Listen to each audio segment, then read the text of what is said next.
दाऊद इब्राहिम के भारत लौटने को लेकर बड़ा खुलासा। 2013 में डॉन ने देश लौटने की इच्छा जताई थी।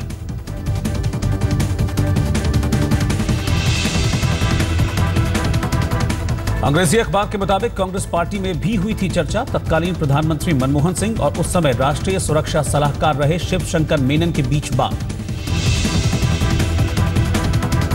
पूर्व प्रधानमंत्री मनमोहन सिंह ने अखबार को किया मेल, कहा ऐसी कोई बातचीत उन्हें याद नहीं। दाऊद की वापसी की पहल पर तत्कालीन केंद्रीय गृह मंत्री सुशील कुमार शिंदे ने आज तक से फोन पर की बात। उनके कार्यकाल में नहीं आया ऐसा कोई प्रस्ताव।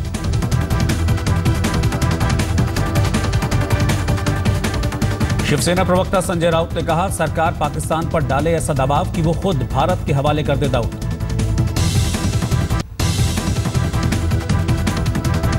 राधेमा से जुड़े दहेज उत्पीड़न के मामले में जांच, 6 आरोपियों का बयान दर्ज किया गया। कांदिवली स्टेशन में पीड़ित के पति, ससुर और सास का बयान दर्ज। राधेमा का अभी तक बयान नहीं हुआ। एनजीओ की फंडिंग को लेकर विवादों में घिरे तीस्ता से तलवाड़ को राहत। बॉम्बे हाईकोर्ट ने दी अग्रिम जमानत। महाराष्ट्र के औरंगाबाद में अकाल के हालात, सूखाग्रस्त इलाकों का जायजा लेने पहुंची 2 सदस्यीय टीम। मराठवाड़ा में हुई कम बारिश पर शिवसेना ने सरकार को कमर कसने की हिदायत दी। मुखपत्र सामना में लिखा सरकार को इस हालत में काम पर जुट जाना चाहिए।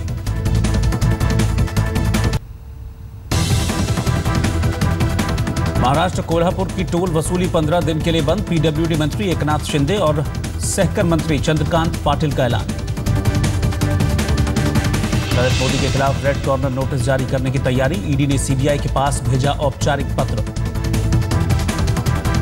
मुंबई के पंचगनी के स्कूल हॉस्टल में 6 साल के बच्चे की पिटाई, 2 दिन तक कमरे में बंद रखने का आरोप। मुंबई के चेंबूर में दर्ज हुई शिकायत।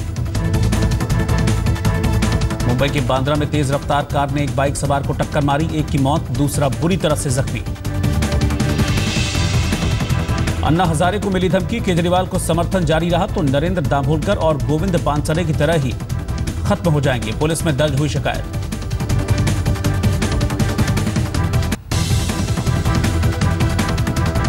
पुणे में ट्रैफिक पुलिस को अगवा करने वाले 2 लोग गिरफ्तार। चालान काटने के दौरान जबरन गाड़ी में बिठाया था।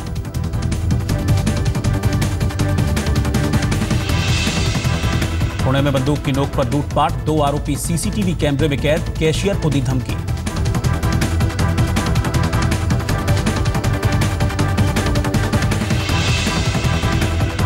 दुकान में घुसते ही एक बदमाश ने कैशियर को धमकी दी थी। लॉकर में रखे 70,000 रुपए लेकर फरार हो गए थे।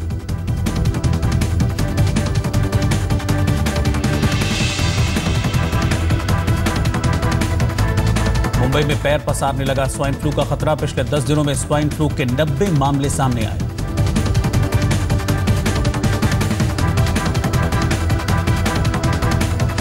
मुंबई के क्रिकेटर हिकेन शाह ने अपने निलंबन के खिलाफ बॉम्बे हाईकोर्ट में दायर की याचिका। हाईकोर्ट ने बीसीसीआई से जवाब मांगा।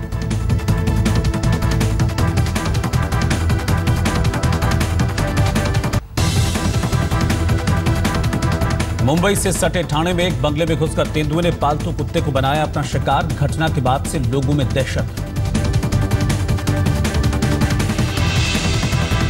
रात 11 बजे अचानक घर में घुसे तेंदुए ने जर्मन शेफर्ड डॉग को बनाया अपना शिकार। सीसीटीवी में घर में घुसते दिख रहा है तेंदुआ।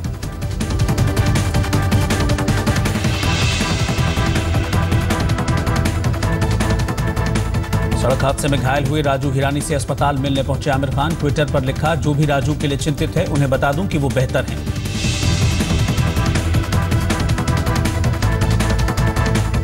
मुंबई में लॉन्च हुई फिल्म शानदार की पहली झलक। पर्दे पर पहली बार नजर आएंगी शाहिद और आलिया की जोड़ी।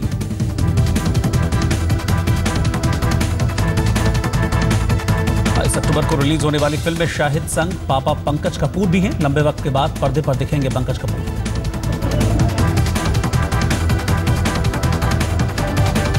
नमस्कार, मैं हूं वीना नवीन। आप देख रहे हैं मुंबई मेट्रो। फटाफट खबरों के बाद अब खबरें विस्तार से।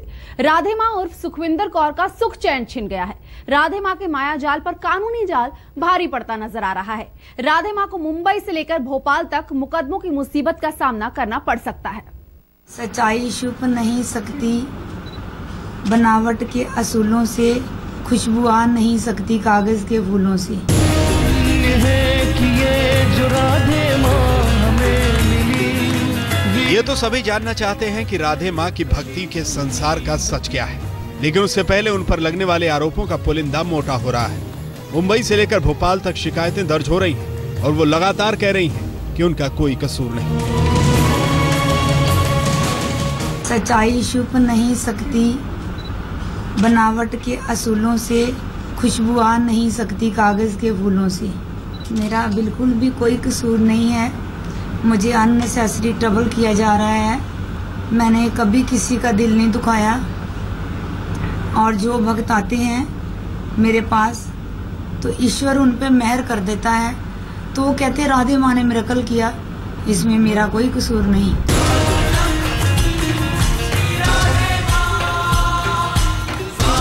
इस शेरो शायरी वाली आस्था के पांव भला कानून के सामने कब तक टिक सकेंगे?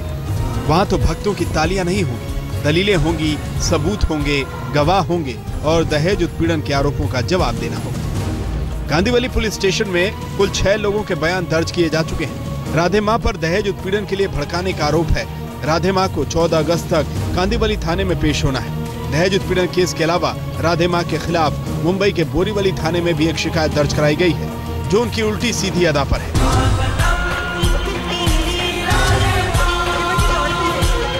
राधे माँ कभी अपने भक्तों की गोद में बैठकर लोगों के सामने आती हैं, कभी फिल्मी गानों पर नाचने लगती हैं और कभी छोटे कपड़ों में तस्वीरें खिंचाती हैं। मुंबई के बोरीवली थाने में भी राधे माँ के खिलाफ गंभीर आरोप लगाते हुए शिकायत दर्ज कराई गई है। एडवोकेट फाल्गुनी ब्रह्मभट्ट ने राधे माँ पर अश्लीलता फैलाने का आरोप लगाया है।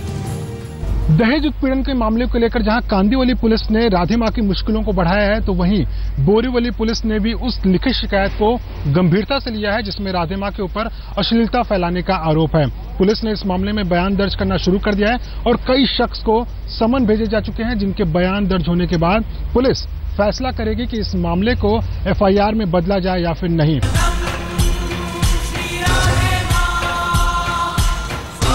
राधे माँ के आसपास अब कानूनी शिकायतों का जाल गिरने लगा है। शिकायतों के शहर बढ़ने लगे हैं। मुंबई से लेकर भोपाल तक अश्लीलता फैलाने, धार्मिक भावनाएं भड़काने के आरोप हैं। भोपाल में 3 सितंबर को सुनवाई होने वाली है। भोपाल से अमित जैन के साथ मुनीश पांडे, मुंबई आज तक। सतारा में पंचगनी के एक स्कूल पर 6 साल के मासूम की पिटाई करने और उसे 2 दिन तक एक कमरे में भूखा प्यासा बंद रखने का आरोप लगा है। पुलिस ने आरोपी हॉस्टल संचालकों को गिरफ्तार कर लिया है। 6 साल के मासूम बच्चे को बिस्तर में पेशाब करने की स्कूल वालों ने कुछ ऐसी सजा दी है। ये बच्चा सतारा में पंचगनी के आराध्या इंटरनेशनल हॉस्टल में पहली कक्षा का छात्र है। छुट्टियों में जब ये अपने घर मुंबई आया तो घर वाले इसकी हालत देखकर सन्न रह गए। बच्चे के बदन पर छड़ी से पिटाई के निशान बने हुए थे। बच्चे ने पिता को बताया उसे 2 दिन तक हॉस्टल के कमरे में बंद करके भूखा प्यासा रखा गया। हमने जब उसके कपड़े चेंज किए, जब जाकर हमने ये देखा कि पूरा इनका बदन लाल हो रहा था। सर ने, मैडम ने इसको बहुत मारा। ये सब आपके वो है तो सामने है। हमने रातों रात ही जाके, जैसे ही हम 11-12 बजे वहाँ से आए, हमने जाकर सीधी चैम्बूर पुलिस थाने में वो कंप्लेंट की। घर वालों ने बच्चे का मेडिकल परीक्षण कराया और फिर पुलिस में FIR दर्ज कराई। पुलिस ने हॉस्टल के संचालक आरोपी मल्हारी जाधव और सुप्रिया जाधव के खिलाफ मामला दर्ज कर उन्हें गिरफ्तार कर लिया है। इंडियन पिनल कोड की धारा 342, 324, 34 और बाल न्याय अधिनियम की सेक्शन 23 के तहत एक गुना दाखिल हुआ है। आराध्या इंटरनेशनल स्कूल को अवैध रूप से चलाया जा रहा था। इस स्कूल का रजिस्ट्रेशन नहीं है, जबकि पहली क्लास के बच्चे की पढ़ाई की सालाना फीस यहाँ 1,40,000 रूपए है। पंचगनी अच्छे स्कूलों के लिए जाना जाता है। इन अच्छे स्कूलों की आड़ में यहाँ आराध्या इंटरनेशनल की तरह नियमों को ताक पर रखकर लगभग 50 से ज्यादा अवैध स्कूल चल रहे हैं। सातारा से इम्तियाज मुजावर और मुंबई से एजाज खान के साथ आज तक ब्यूरो। बॉम्बे हाईकोर्ट ने तीस्ता सीतलवाड़ की अग्रिम जमानत की याचिका को मंजूरी देते हुए तीस्ता और उनके पति जावेद आनंद को आज बड़ी राहत दी। इससे पहले मुंबई के सेशन कोर्ट ने दोनों की अग्रिम जमानत याचिका को खारिज कर दिया था। तीस्ता और जावेद पर बिना इजाजत के विदेश से करीब 2.25 करोड़ रुपयों का डोनेशन ले लें और उसके खर्च का ब्यौरा न देने का मामला चल रहा है। सबरंग फाउंडेशन नाम की संस्था चलाने वाली तीस्ता सीतलवाड़ और उनके पति जावेद आनंद को राहत देते हुए बॉम्बे हाई कोर्ट ने कहा कि CBI को इन्हें हिरासत में लेकर पूछताछ करने की जरूरत नहीं है। High court has granted bail to Teesta and Javed, anticipatory bail, and we are extremely happy with the order of the court.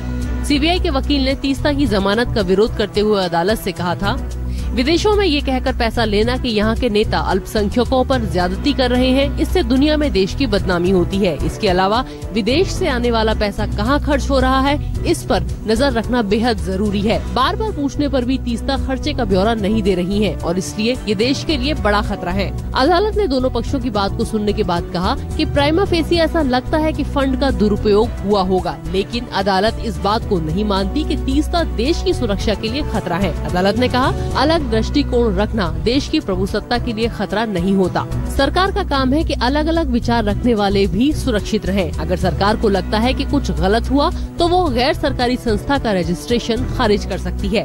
इसी के साथ अदालत ने तीस्ता को राहत देते हुए कहा कि वो किसी तरह का गैर कानूनी काम न करें। विदेश यात्रा से पहले अदालत से इजाजत लें और अगर मुंबई से बाहर जाना हो तो सीबीआई को इसकी जानकारी दें। सीबीआई के अधिकारियों को जब भी तीस्ता को अपने दफ्तर बुलाना हो, तीस्ता और जावेद को हाजिरी लगानी पड़ेगी। विद्या, मुंबई, आज तक।